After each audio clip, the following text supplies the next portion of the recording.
Hello and welcome to Sustainkita's debut episode of our new podcast series, Sustainkita Outreach Series, where we talk about anything and everything about sustainability. I'm Hadri, your host for today, and we have a very exciting guest on our show. But before that, if you are passionate in sustainability and you want to learn more about matters relating to ESG, then you've come to the right place. Like this video, subscribe to our YouTube channel, follow us on social media. We are on LinkedIn and Instagram. The details will be down below in the description box. All right, let's start with the show. Our guest for today, he is the consultative panel member of the Ministry of Natural Resources, Environment and Climate Change of Malaysia, NERCC, working group member of the National Planetary Health Action Plan under MOSTI and ASM, and UNICEF Youth Climate Champions Consultant, Mr. Mogesh Sababathy. Mogesh, welcome to the show. Glad to have you on board with us on our debut episode. Right. Thanks for having me, Hadri. All right. I've heard you've been very busy with COP28, your preparations towards it. Can you, just to start track a bit before we start with our discussion, just to get things warmed up. Right. Just share a little bit about COP28. Definitely. So COP28 is happening in less than a month. So we are all towards the final rush to preparing for the week that's starting in early December. So there's a lot of preparations been going on, and before COP28, there's there's another event that's happening, Asia Pacific Climate Week, that's happening in Johor for the very first time in history. Malaysia is hosting it. So it's also under the UNFCCC, where all the recommendations and the discussions that happens in this climate week will be brought to the COP meetings, where it'll be part of the agenda. I see. So what happens at COP is basically, if y'all don't know what COP is, basically it's a place where countries come together. The world leaders come together to discuss on climate resolutions or climate solutions, where each country will have their own commitments, and they would negotiate. As to, so there's two blocks. There's Global South and Global North, developed countries, developing countries, and underdeveloped countries, and how they're all going to commit to their own climate solutions and how they're going to be applying it to their own country's context. So you will be, will you be representing Malaysia and come back after assessing the climate progress? Right. And then come back with advice on climate action plan. Sure. So in COP28 this year in Dubai, we're going to be, so I will be representing the UNICEF Malaysia office. I'll be representing UNICEF Malaysia country office to COP28 this year under the Malaysian delegation group. So what we will be doing is we're going to be coordinating the youth event, all the youth-related events, and coordinate and mobilize the young people who are also attending COP28, and to see how messages and voices of Malaysian youth can be brought there and be influenced in a way to the national agendas and the negotiations that happens at COP. I see. Yeah. Okay. All the best for your preparations for COP28. I am going to run through quickly the topics of our discussion on our podcast today. So the first topic would be climate issues in marine oceanography. Second topic would be human health versus climate change. And the third one would be how youths can take actions in advocating sustainability. So Mogesh, to be honest with you, it was quite difficult for me to list the set of your achievements and also your experiences that you had, because you've done so many, you've done so much at such a young age. It's very impressive and admirable. So I understand that you've graduated from marine biology, right?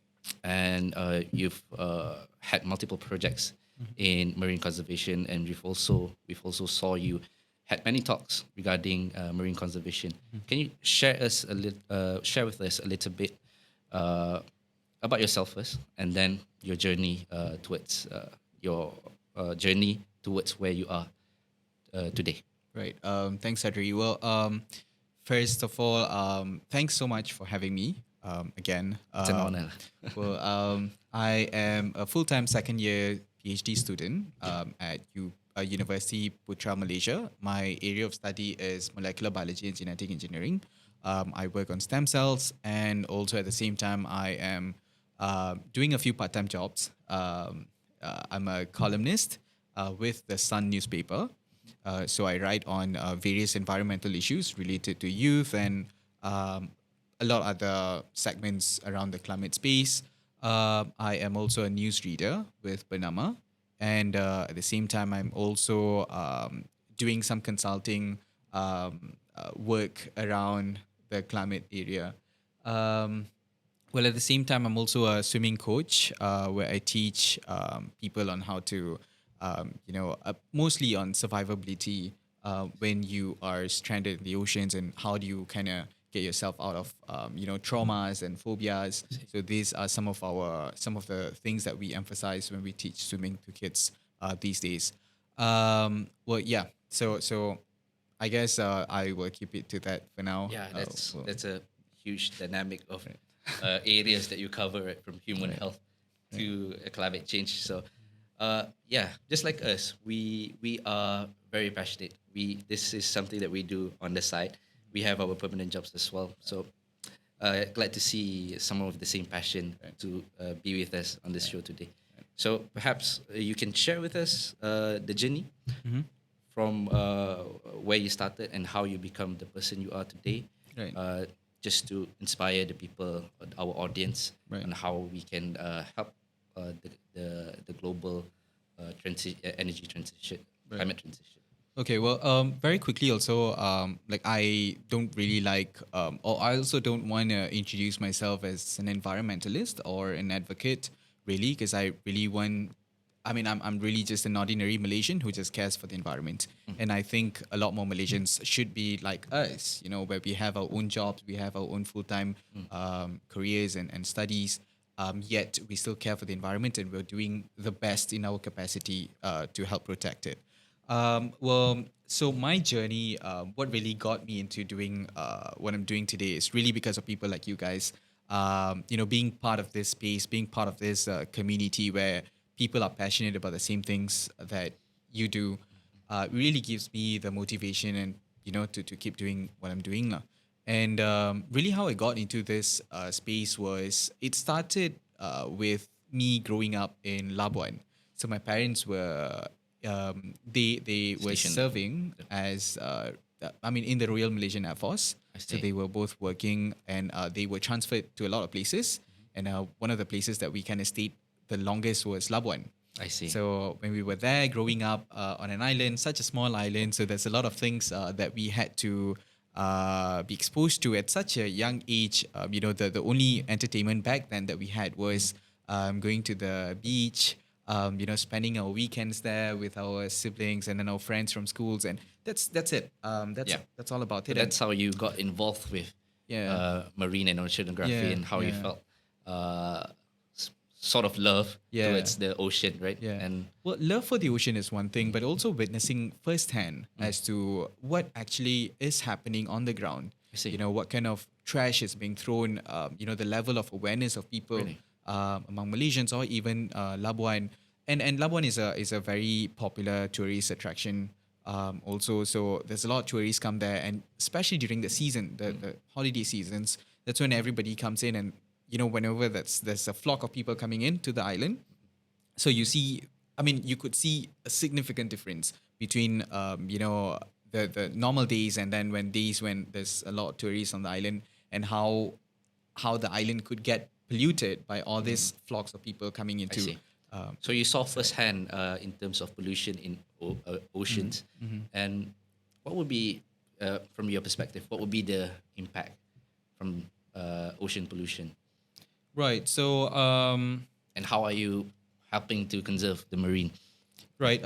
Obviously, pollution is, we can break them down into many different types of pollution. There's water pollution, air pollution, but ocean pollution, that's mostly about, us contributing to marine debris mostly. And then this debris turning into microplastics and all that. So, really, pollutions isn't something new. We all know about it.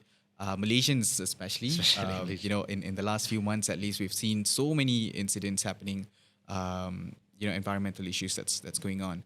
But what we can do really is just to be, just to have that little awareness, just to be in the know of what's happening and have the sense of responsibility that you are part of the global society where it's not the world is not just for you, but in fact it's for the future generations and generations to come, including your children, your grandchildren, who's going to leave after you.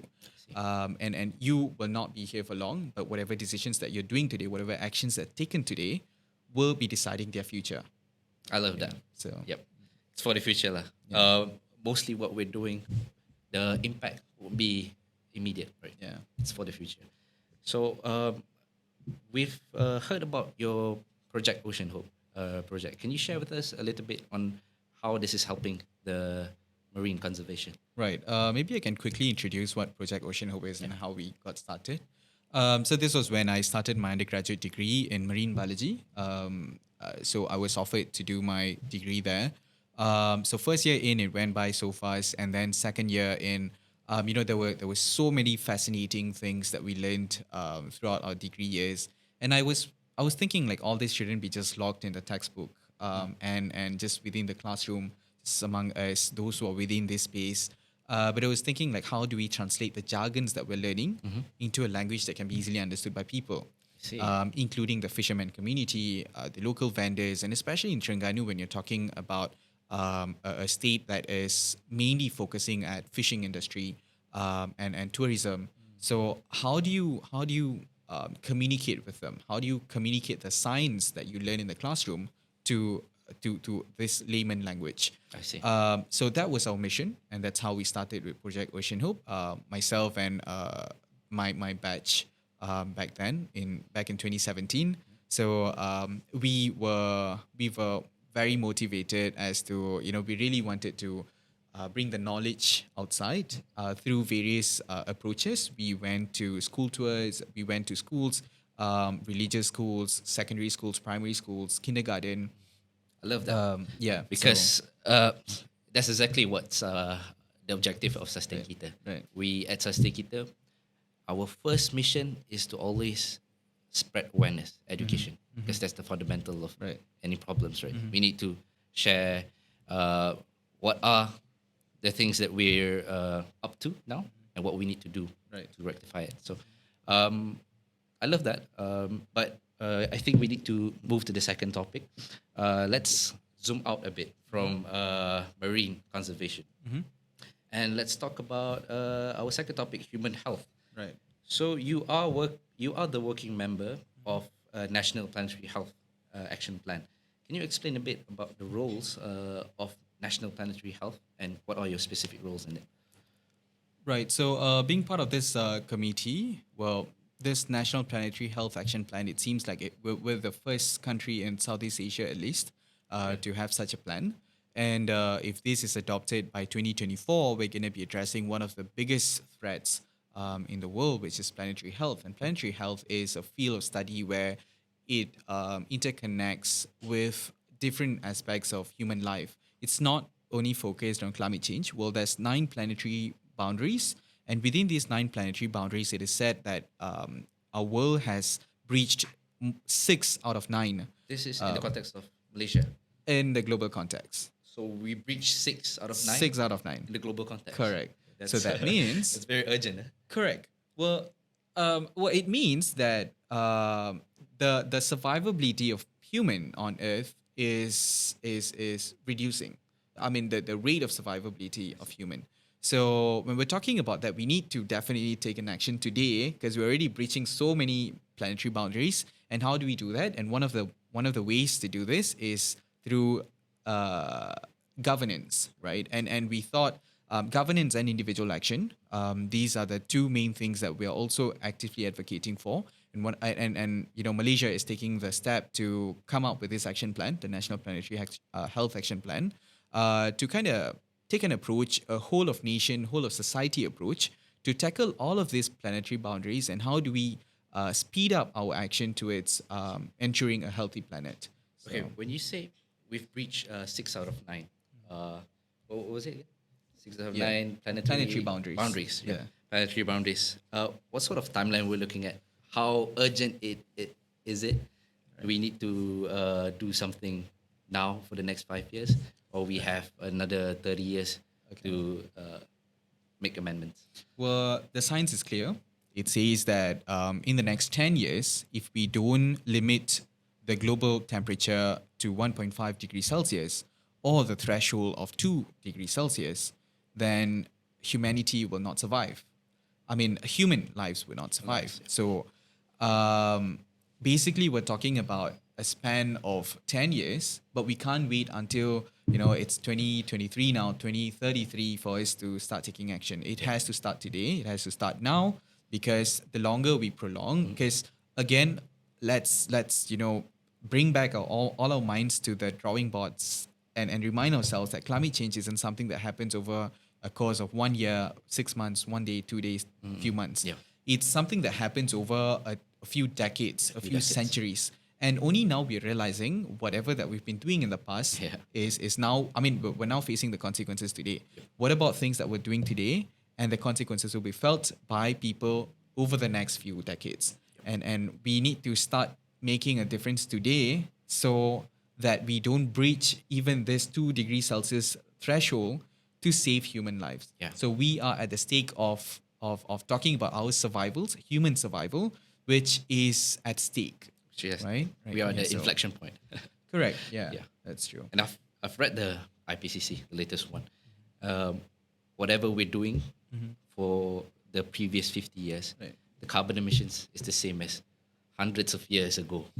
So that's to see how human development impacts carbon emissions or climate change, right? So let's talk about that. Let's talk about that in regards to the recent COVID pandemic. Right. How was your COVID pandemic? Long time. I remember it like it was yesterday. I wish I could bring back my 2 years that was gone. Well, COVID started. I was really busy with the vaccination program. I was Oh, you part were of involved? this. Yeah. Oh, that's yeah. great. I was one of the volunteers, and I was working as a vaccinator for a bit. And then I was also involved in a COVID-19 research at HUKM. We were working on studying the transplacental infection of among women who gets pregnant during COVID, and how whether or not COVID-19 virus is transmitted to the baby through placenta. So that was one of my research areas back then during COVID. Just sidetrack. What was the result? So basically, it shows that the mothers can transmit, but not the entire virus particle. Only some parts of the virus, capsid, the protein cap, and the spikes, maybe they will go into the baby.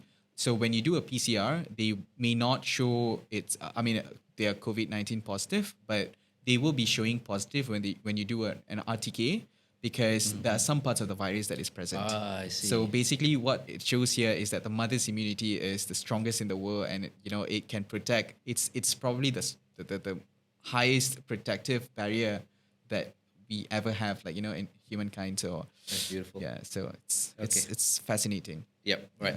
Going back to COVID pandemic. Right.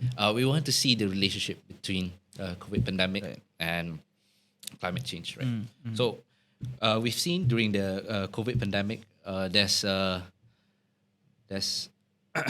about 7% Right. carbon emissions reduction worldwide. This is due to lockdowns, business not operating, and then energy demand was just reduced during that period of time. It's about 2 years, right? Yeah. But we've seen a global reduction of about 7%, which is huge Yeah. it in is. terms of carbon emission. I know it's not a sustainable way to reduce carbon emission, but we've seen the relationship between human development versus carbon emissions, right? The more we develop, the more carbon emissions that we make. So, in your opinion, how would it be? How are we going to able to balance between human development as well as carbon emissions? Right. Well, it's true. I mean, it's a very fair question. We can't be waiting for another pandemic for us to reduce the global Exactly. carbon emission. We're not going to grow, right? But true. But the whole 18 months was really intense, as being in the lockdown and whatnot. But I think at the same time, it reminds us as to how human activity. I mean, IPCC report and it's all these reports says it all. Like human are the major cause of climate Yep, change and environmental degradation. And so just to add on it, yeah, it was the first time of all IPCC reports that they were firm that Yeah. this carbon emissions is anthropogenic. that's true. Well, so COVID-19 kind of just showed it even more obviously. It was more significant than showing how human activities, the reduction of human activities, kind of also improved the environmental health and the quality of the environment. While it wasn't good for us, but it was good for the environment. Um, Now, how do we make sure that we don't have to wait for another pandemic? Is that we have to start to inculcate our minds and the young minds as to how do you live more sustainably. Yeah. So sustainable lifestyle isn't just a buzzword anymore. It's a way of life. It has to be adopted by every single Malaysians and even every single human being. Efficient transportation, a more greener transportation options Green available. mobility. Yeah. We have tracking your carbon footprint, food systems. How do you make sure that you eat food that that does not release as much carbon emissions, and all this. So be aware of what you're doing, and this little action can mean a lot. Yeah. If you're tracking all your footprints and making sure that your individual action should be part of the solutions that you are preaching for, because it's not about, so individual action matter, because like you alone, well, you might think that by you just doing it, it won't bring a lot of difference, but actually yes, because it's a how to say, it's a snowballing effect, because if you're doing it today, then your friend's going to be following, your family is going to be following, and you have these conversations with a lot more people, and eventually everybody's going to start following it. So the more and more people following it, then the more the bigger impact that you see, and the faster that we can also reduce or slow down the progressive effect of climate change. Yep. Yeah. Yeah, I believe that, because when we talk about human development, right, we're talking about increasing in energy demand. That's the fundamental of it. Right. So, instead of hindering human development, just like you said, Right. we need to be living sustainably. Correct. We need to increase renewable energy share. Yeah. We need to opt for green mobility, because those are the two biggest contributor for carbon emissions. Right. Right. So, okay, we're going to have to take a break, a short break. We'll come back later soon. Thank you. Welcome back to Sustainkita Outreach Series. We're going to continue with our podcast to the third and final topic, which is topic 3, how youth can take actions in advocating sustainability. So, Mogesh, you've been a prominent figure in terms of advocating youth towards climate action and sustainability.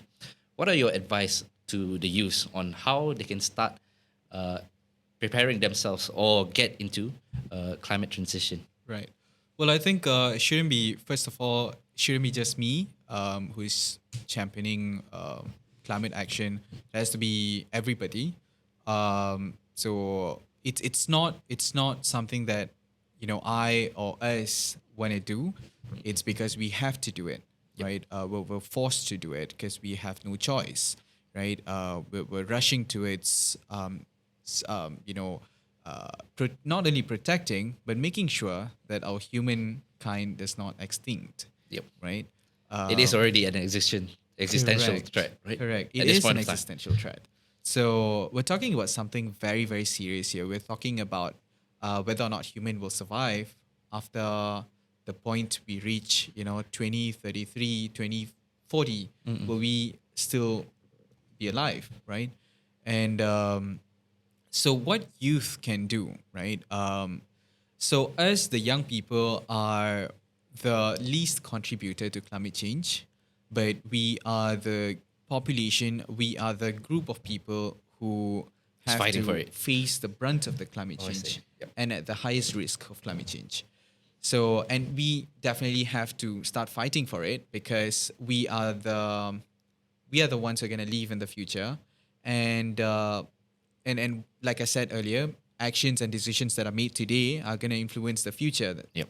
And the future is us, right? And us today, what can we do is, first of all, of course, like I said, sustainable lifestyle. How do we start adopting it and taking it as our really not anymore a trendy thing. Yep. Sustainable lifestyle is not a trendy word anymore. It's a must. It's a must. Yeah, Yep. it's a must. Everybody should start practicing it already. But one thing that I could share, as I was driving here, getting to this studio this morning, I was just doing a random count. So I wanted to count from where I live. So it's about a 20 minutes drive. Okay. In that 20 minutes drive, I there were 16 cars, which I counted. 16 Is cars. that your hobby or something? No, it's not. I really, it was just a random thing that I came up with this morning. And I thought, okay, now let's do this, right? So out of the 16 cars that were in front of me, as I was driving here, there were 3 cars throwing something out. I don't know what that is. From It the could be window? cigarettes, yeah. Oh, From okay. the window. Throwing something out of the window. So 3 out of 16, that means it's 20%? And Around it's not a conclusive data, but I think we could we could say that at least 20% of Malaysians generally are not aware that littering is not good for the environment, right?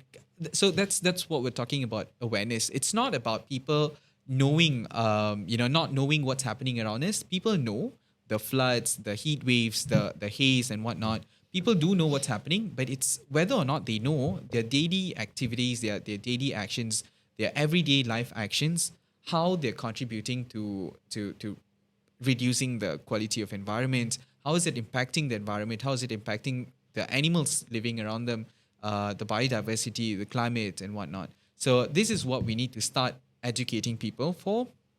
So It comes to show that the awareness is still not there, right? Correct. So I feel like the fundamental solution for a climate transition, or to advocate the youths to be responsible in sustainable development, is to educate them. We need to educate ourselves, the youths, in order for us to be able to support the global climate transition. True. Right?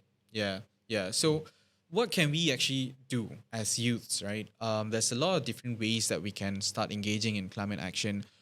Some of the ways are, really to be an advocate yourself, to start talking to people, to have difficult conversations around climate change and environment with people, which we're probably not used to be talking about it yet, but we have to start intensifying our conversations, get into topics where people don't want to talk about, but we need to start talking about it and start thinking about our everyday action, our everyday lifestyle, and see where we're going wrong and how are we contributing to climate change individually, and how can we start shifting the behaviors and the minds of people collectively to make sure that we can all work towards the common goal, which is to save the humankind, right? So other than that, it's also about how do you engage with other organizations, because you don't want to be working in silos, right? So it's always about collaboration, it's always about networking, it's always about building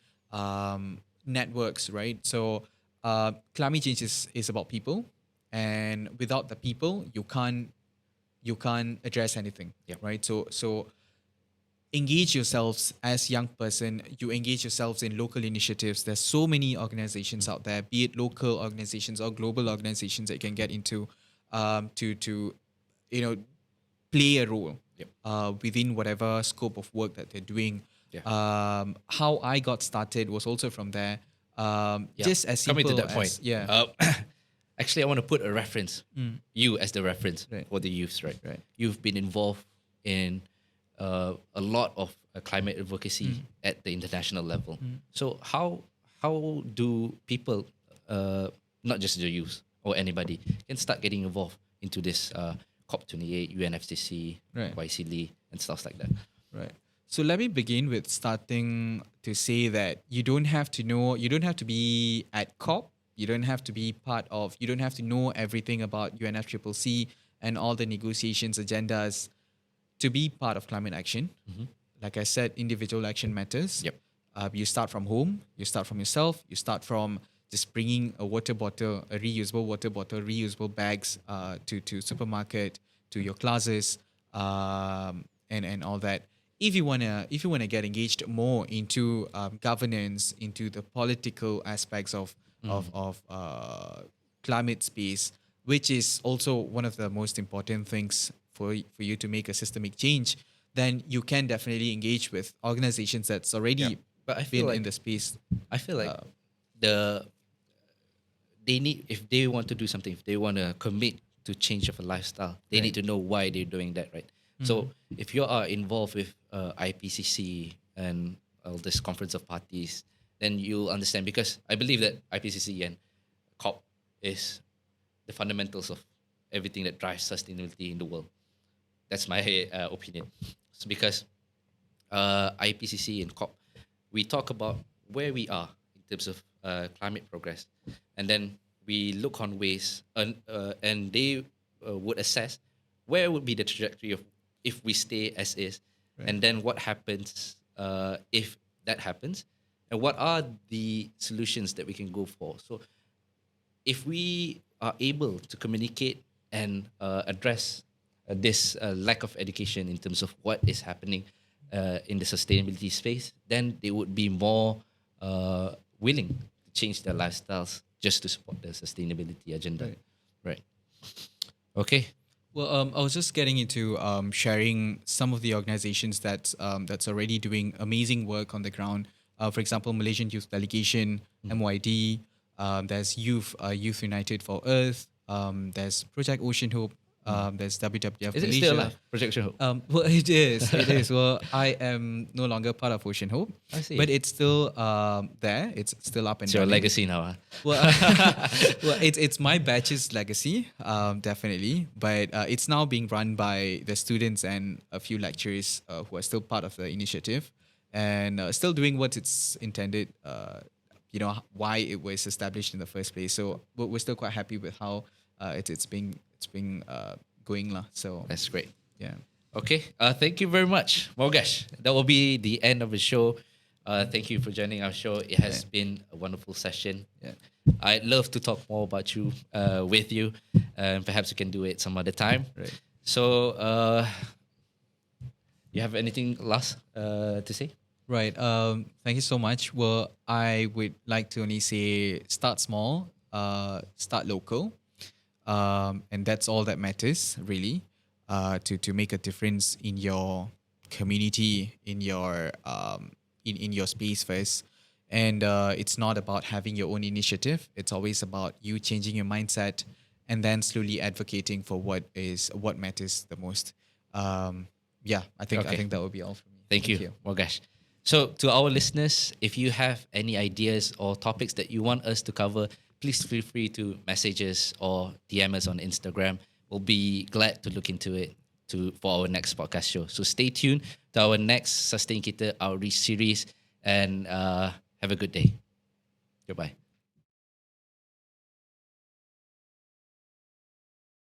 Let's be realistic, right? We can be as ambitious as we want, but then again, of course, we're talking about how there's different policies, frameworks, and all, but why are they still not being implemented? We have to also understand from their point of view. It's about the challenge here is about balancing, right? Yep. We don't want to completely stop developments because we still have to survive. We still need jobs, right? And at the same time, sustainability is also something that you need to push for in order to also survive and to have jobs, right? So this is the challenge. Yeah, I understand. So let's be realistic, be ambitious, but also be realistic. Be very practical when we come up with solutions. So we are always talking about just transition, right? So just transition is the key, right? But do we actually understand what just transition is? So transitioning into something that you're used to do, into something that you are not used to do, and adopting it and adapting to it. It requires a lot of government intervention. A lot of government intervention. Behavioral changes. Behavioral changes within individuals, and also societal change as well. Societal changes. So we can't just keep on blaming the government that they're not doing enough. But also at the same time, do we have enough awareness? Do we have enough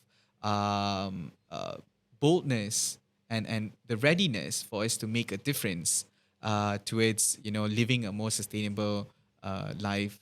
So that's a question that we need to put forward and start thinking ourselves. Are we doing enough? Okay, if we look at that was the UK context, right? If you look at the Malaysian context, you are the consultative panel member of the RNACC, right? What are the things that Malaysia needs, and how can we balance that to achieve whatever goals that we have to reach 45% carbon emissions by 2030? That's 7 years from now. Yeah, well, I think one of the biggest areas that I think the government should start giving emphasis on is stakeholders' engagement. We need a more intense and more collective voice towards formulating policies and frameworks, because I feel that there's not much youth context, especially even when we're talking about marginalized communities, the Orang Asli communities voices, the youth's voices, the voices of people from the low income group, and all these people matter. All these people are part of the society, and we need to have their voices to be integrated into the policies that we make to ensure that the implementation is effective. I see. So I think that is the part that we need to start giving more attention to. So a lot of matters definitely into any decision making, right? Yeah, true. Because we're not talking about a policy is not meant for just an individual, but it's meant for the entire nation. So it has to be as comprehensive, as inclusive as possible, which I feel is the part that we are lacking the most. But I think the current government, the Ministry of Environment, YB Nik Nazmi, the Minister of Natural Resources, Environment and Climate Change, NERCC, he is very proactive. He is, yeah. Very engaging. He's getting involved. I mean, he's getting ourselves, the young people, the marginalized communities, to be involved in conversations around climate change, around policy making, decision making spaces. We're now getting more than before space to voice out our concerns, our perspectives, and I think it's really good. A lot of initiatives that has been brought up by the government are moving towards the right direction. A lot of big decisions that has been made. yeah, just across the last 2 years, right? Yeah. So I think it shows that we are actually moving towards the right direction, and this is good. Yep. Right. This is what we need. Yeah. So, okay, we talked about the UK government. Right. We also shifted to Malaysian government. Let's talk about globally. Right. How realistic is the net zero by 2050? Right. Well, globally now there's a lot of different things that affects. Now we're also talking about commitments of countries from the global north, who have committed to be helping the global south countries or the developing countries. Is that happening? Well, that's a problem. It's not happening yet. I see. And why is it not happening? So that is one of the biggest areas that we're trying to push at the global arena.